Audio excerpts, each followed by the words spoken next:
Surat bypass जबरी लूट प्रकरणी दोघांना अटक, पोलिसांनी हस्तगत केला 22,000चा मुद्देमाल।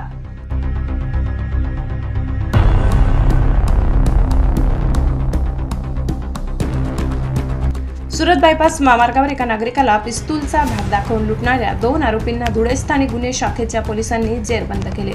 दिनांक 19 एप्रिल रोजी घडलेल्या या घटनेत चोरट्यांनी फिर्यादीकडून रोख रक्कम आणि एक मोबाईल फोन असा एकूण 22,870 रुपयांचा ऐवज लुटला होता।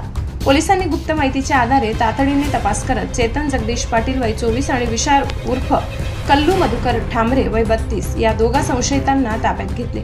कसून चौकशी केल्यानंतर दोघांनीही गुन्ह्याची कबुली दिली। पोलिसांनी त्यांच्याकडून चोरी केलेले दोन्ही मोबाईल, रोख रक्कम आणि गुन्ह्यात वापरलेली मोटरसायकल असा मुद्देमाल हस्तगत केलाय। धुळे शहर पोलीस ठाण्यात या प्रकरणी गुन्हा दाखल करण्यात आला असून पुढील तपास सुरू आहे। पोलीस अधीक्षक श्रीकांत दिवरे यांच्या मार्गदर्शनाखाली स्थानिक गुन्हे शाखेच्या पथकाने ही यशस्वी कारवाई केली। ब्युरो रिपोर्ट धुळे, सहसंपादक अनिल मोराडे।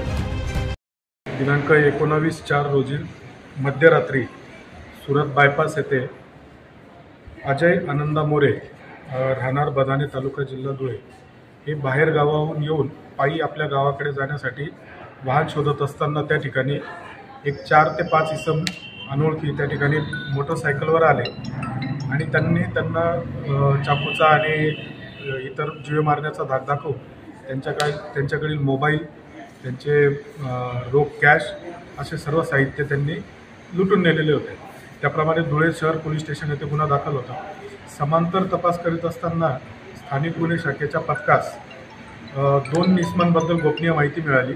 त्याच्यामध्ये एक चैतन्य जगदीश पाटील चित्तोड रोड व विशाल उर्फ कल्लू भामरे आश्रमशाळेच्या मागे चित्तोड रोड हे 2 लोकांचे प्रथम नाव निष्पन्न झाले।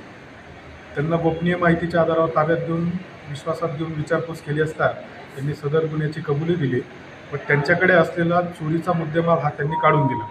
त्याचप्रमाणे त्यांनी त्यांच्या इतर 2 साथीदारांची सुद्धा माहिती दिलेली आहे। ते सध्या फरार आहेत। त्यांचा शोध घेऊन त्यांना गुन्ह्याच्या तपासकामी अटक करण्याची तजवीज केलेली आहे। सदर आरोपी यांना मान्य न्यायालयासमोर समक्ष सादर केले असता त्यांची पोलीस कोठडी रिमांड दिलेली आहे। अधिक तपास करून सदर आरोपींनी अजून या प्रकारचे कुठे गुन्हे केलेले आहेत का याचा तपास सुरू आहे। धन्यवाद।